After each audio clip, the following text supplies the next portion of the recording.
Hello, నేను మిసిఎస్ రావు. America అధ్యక్షుడు Trump తీసుకున్నటువంటి రెసిప్రోకల్ నిర్ణయం కారణంగా ఆ డ్యూటీస్ ఇంపాక్ట్ భారతదేశం మీద పడింది. ఒకే ఒక్క రోజు 11 లక్షల కోట్ల రూపాయలు ఆవిరైపోయింది. 11 లక్షల కోట్ల రూపాయల సంపద నష్టపోయారు కార్పొరేట్లు. అంటే స్టాక్ మార్కెట్లో ఇన్వెస్టర్స్ ఈ మొత్తం నష్టాన్ని చవిచూశారు. దానికి కారణం ఏంటంటే రెసిప్రోకల్ ట్యాక్సెస్ వేయడం అనేది.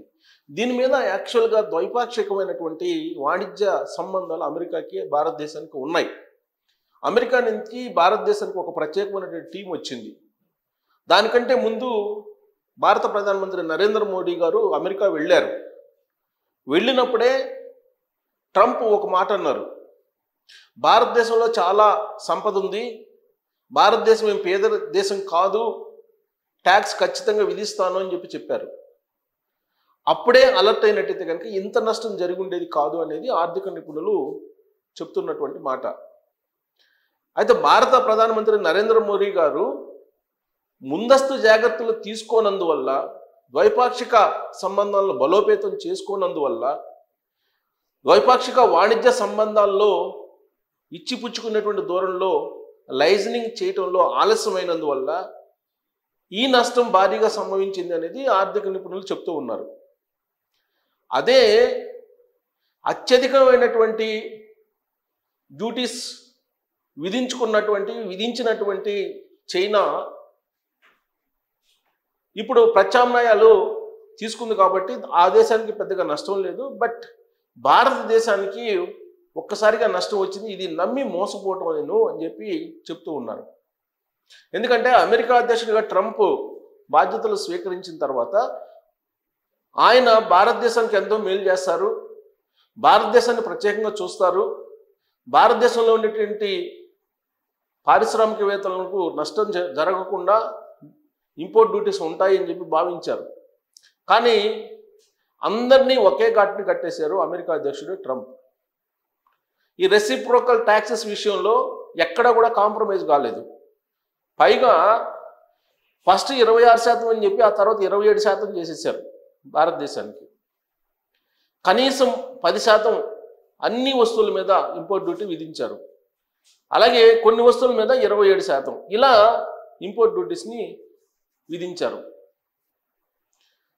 మరి ఇలాంటి పరిస్థితుల్లో భారతదేశానికి సంబంధించినటువంటి సంపద ఒకే రోజు 11 లక్షల కోట్ల రూపాయలు నష్టపోయిందంటే మరి రాబోయేటువంటి రోజులు కోలుకునేటువంటి అవకాశం ఉందా లేదా అనేటువంటి చర్చలు ఇప్పుడు తీవ్రంగా జరుగుతున్నాయి.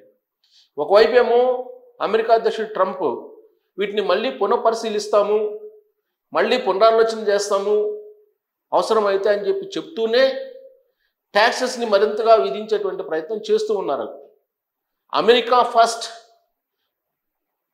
మేక్ అమెరికా గ్రేట్ అగైన్, ఇదే ఆయన నినాదం. మరి ఆయన నినాదానికి అనుగుణంగానే మొత్తం చేస్తూ ఉన్నారు.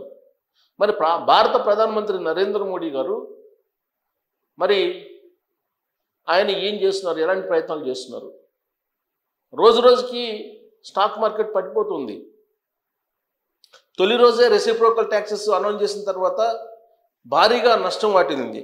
దాని ప్రకారం మనం చూస్తే కనుక స్టాక్ మార్కెట్కు సంబంధించి ఒక వాణిజ్య యుద్ధం ప్రారంభంలోనే భారత్ ఒక రకంగా చెప్పాలంటే సంక్షోభంలోకి వెళ్ళిపోయిందని చెప్పచ్చు. వాణిజ్య యుద్ధం స్టార్టింగ్ బిగినింగ్ ఇది. ఈ బిగినింగ్లోనే భారత్ కుప్పకూలింది. మాంద్యం దిశగా అమెరికా వెళ్తుంది అని అంటే అమెరికా ప్రభావం భారతదేశం మీద ఎక్కువ ఉంటుంది. ఐటీ రంగం కుప్పకూలుతుంది, ఫార్మా రంగం కుప్పకూలుతుంది, ఆక్వా రంగం కుప్పకూలుతుంది. ఇలాంటి పరిస్థితుల్లో ఇన్వెస్ట్మెంట్ ఎక్కడ పెట్టాలో కూడా ఇన్వెస్టర్స్కి గందరగోళంగా ఉంది. మరి దీన్ని చూస్తే కనుక ఇప్పుడు లేటెస్ట్ సెన్సెక్స్ చూస్తే కనుక ఎంత పడిపోయింది? 930 పాయింట్లు పడిపోయింది. 930 పాయింట్లు పతనం అయింది తొలి రోజే. అంటే వాణిజ్య యుద్ధం స్టార్ట్ అయినటువంటి తొలి రోజే 930 పాయింట్లు పడిపోయింది. సూచి 76,000కు పడిపోయింది. సూచి కోల్పోయింది సూచి. ఇక నిఫ్టీ 23,000 దిగువకు నిఫ్టీ ఉంది. బహుశా స్టాక్ మార్కెట్లో ఇంతటి దారుణమైన పరిస్థితి మరొక సందర్భంలో ఎప్పుడు లేదు. దాదాపుగా 11 లక్షల కోట్ల రూపాయలు, లక్షల కోట్లు ఆవిరైపోయింది ఒక్క రోజులోనే. సో దీనికి కారణం ఏంటంటే వాణిజ్య యుద్ధం స్టార్ట్ అయిన తర్వాత ప్రపంచవ్యాప్తంగా ఇప్పుడు వాణిజ్య యుద్ధం జరుగుతుంది. ఈ వాణిజ్య యుద్ధంలో ప్రత్యేకించి ఏ రంగం బాగా దెబ్బతిన్నాయి అని అంటే కంపెనీల వారీగా తీసుకుంటే రిలయన్స్ ఇండస్ట్రీస్, L&T, ఇన్ఫోసిస్ ఇవి మనకు భారతదేశంలో బాగా దిగ్గజ కంపెనీలుగా చెప్పుకోవాలి. ఇవి భారీగా నష్టపోయాయి. ఐటీ రంగం, మెటల్, ఫార్మా రంగం పెద్ద ఎత్తున ఈ అమ్మకాలకు పాల్పడ్డారు ఇన్వెస్టర్స్. దాంతో భారీగా నష్టం వచ్చింది. ఈ నష్టాన్ని పూడ్చుకోవడం అనేది ఇప్పట్లో ఎవరిలా కాదన్నారు. సహజంగా ఏంటంటే ఫార్మా రంగం స్థిరంగా ఉంటుందని చెప్పి భావించారు. ఎందుకంటే ఫార్మా రంగం మీద రెసిప్రోకల్ ట్యాక్సెస్ పెద్దగా వేయలేదు అనుకున్నారు. కానీ ఫార్మా రంగానికి సంబంధించిన షేర్లు కూడా అమాంతం పడిపోవడం అనేది ఊహించినటువంటి పరిణామం కింద ఆర్థిక నిపుణులు చెప్తూ ఉన్నారు. సో ఇది గనక చూస్తే రాబోయేటువంటి రోజులు అసలు కోలుకునేటువంటి పరిస్థితి ఉందంటే ఇప్పట్లో కోలుకునేటువంటి అవకాశం లేదు అని అంటున్నారు. ఇదే కొనసాగితే భారతదేశంలో మరి ఏం కాబోతుంది, అమెరికా ప్రభావం ఏ విధంగా ఉంటుంది అనే దాని మీద ఇప్పుడు చర్చ జరుగుతుంది. ఏ ప్రొడక్ట్స్ పెరిగేటువంటి అవకాశం ఉంది అనేది కూడా ఇప్పుడు వస్తుంది. సుంకాలు సంప్రదింపులు సిద్ధంగా ఉన్నాయని చెప్తూనే ఈ పెరిగేటువంటి వస్తువులు అమెరికాలో ఏమేమి పెరుగుతాయని చెప్పి అంచనా వేస్తున్నారు అని అంటే యాక్చువల్గా భారతదేశం మీద అమెరికా ప్రొడక్ట్స్ కూడా ఆధారపడి ఉన్నాయి. ఐఫోన్లు, ఐప్యాడ్లు 30 నుంచి 43% పెరుగుతాయి అమెరికాలో. అంటే ఇది అమెరికాకు కూడా దెబ్బే, ఒక భారతదేశానికి కాదు, అమెరికాకు కూడా దెబ్బే. ట్రంప్ తీసుకున్నటువంటి అనాలోచిత నిర్ణయాల కారణంగా ప్రపంచం మొత్తం కూడా ఆర్థిక మాంద్యానికి దగ్గరగా వెళ్ళిపోతుంది అనేది ఆర్థికవేత్తలు చెప్తున్నారు. సో అమెరికాపై 34% చైనా సుంకం వేసింది. చైనా సుంకం 34% వేసింది అదనంగా.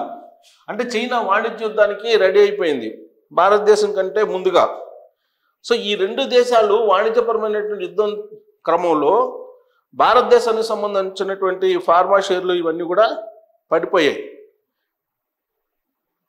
తర్వాత ప్రపంచ కుబేర్లు కూడా భారీగా, జోకర్బర్గ్ కానీ మస్క్ కానీ వీళ్ళందరూ కూడా భారీగా నష్టపోయారు.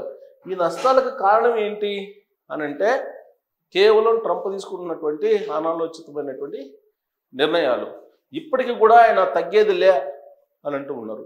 మరి ఇలాంటి పరిస్థితుల్లో భారతదేశం యొక్క వృద్ధి రేటు కూడా తగ్గుతుంది. ఈ జీడిపికి సంబంధించినటువంటి దాని మీద కూడా ప్రభావం పడుతుందని చెప్పి ఆర్థికవేత్తలు ఇప్పుడు అంచనా వేస్తున్నారు. సో ఇదే పరిస్థితి కనుక కొనసాగితే అన్ని రంగాలు, రియల్ ఎస్టేట్ కానీ, ఫార్మా రంగం కానీ, ఐటీ రంగం కానీ, ఆటోమొబైల్ రంగం అత్యధికంగా నష్టపోయినటువంటి రంగం ఏదైనా ఉందంటే ఆటోమొబైల్ రంగం. ఇలా అన్ని రంగాలు ఒక్కసారిగా దెబ్బతింటున్నాయి, అమెరికా నుంచి భారతదేశం వరకు కూడా. మరి ఇప్పట్లో దీన్ని అధిగమించాలి అని అంటే భారత ప్రభుత్వం ఏం చేయాలి? ఇలాగే సైలెంట్గా కొనసాగాలా, లేదంటే చైనా మాదిరిగా అమెరికా మీద వాణిజ్య యుద్ధానికి సిద్ధం కావాలా? ఏం చేస్తే ఇప్పుడున్నటువంటి పరిస్థితిని అధిగమించవచ్చు అనే దాని మీద మీరు కామెంట్ చేయొచ్చు. Thank you.